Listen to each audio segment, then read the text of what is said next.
What's going on, Neon Nation? Welcome back to the Neon Arcade for some more Cyberpunk 2077 news.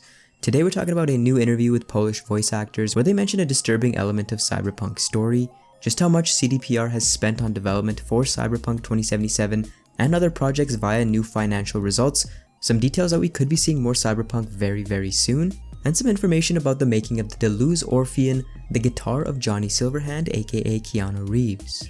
Starting off with some news via this Polish site, brought to my attention by a subscriber, we learn more about how brutal Cyberpunk 2077's story is. Now take this with a grain of salt as Google translates Polish pretty poorly, so if you do speak Polish, check out the accompanying video. Talking to Kamil Kula, who in the Polish version of 2077 plays the role of V, he mentions that there is a quest in Cyberpunk that will affect fans in a similar way to the Bloody Baron from The Witcher 3.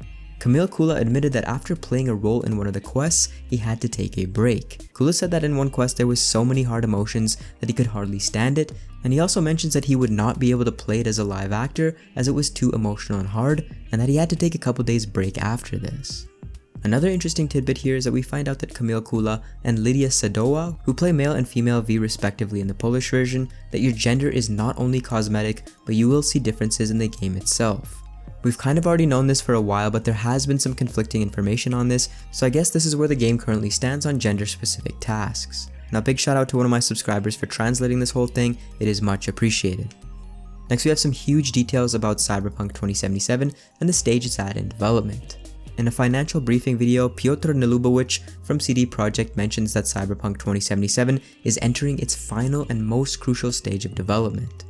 They have begun internal and external testing of the game and have started localizations in supported languages. Furthermore, he concretely mentions that they are ramping up their global promotional campaign, which was spearheaded by showcasing the game to thousands of fans across gaming conventions to round out the year. GOG Galaxy 2.0, a launcher which consolidates your game library into one, was big for CD Projekt, and the launch of Witcher 3 on Switch and Gwent on iOS was also massive, as this was their first two launches on these platforms, which were both well received.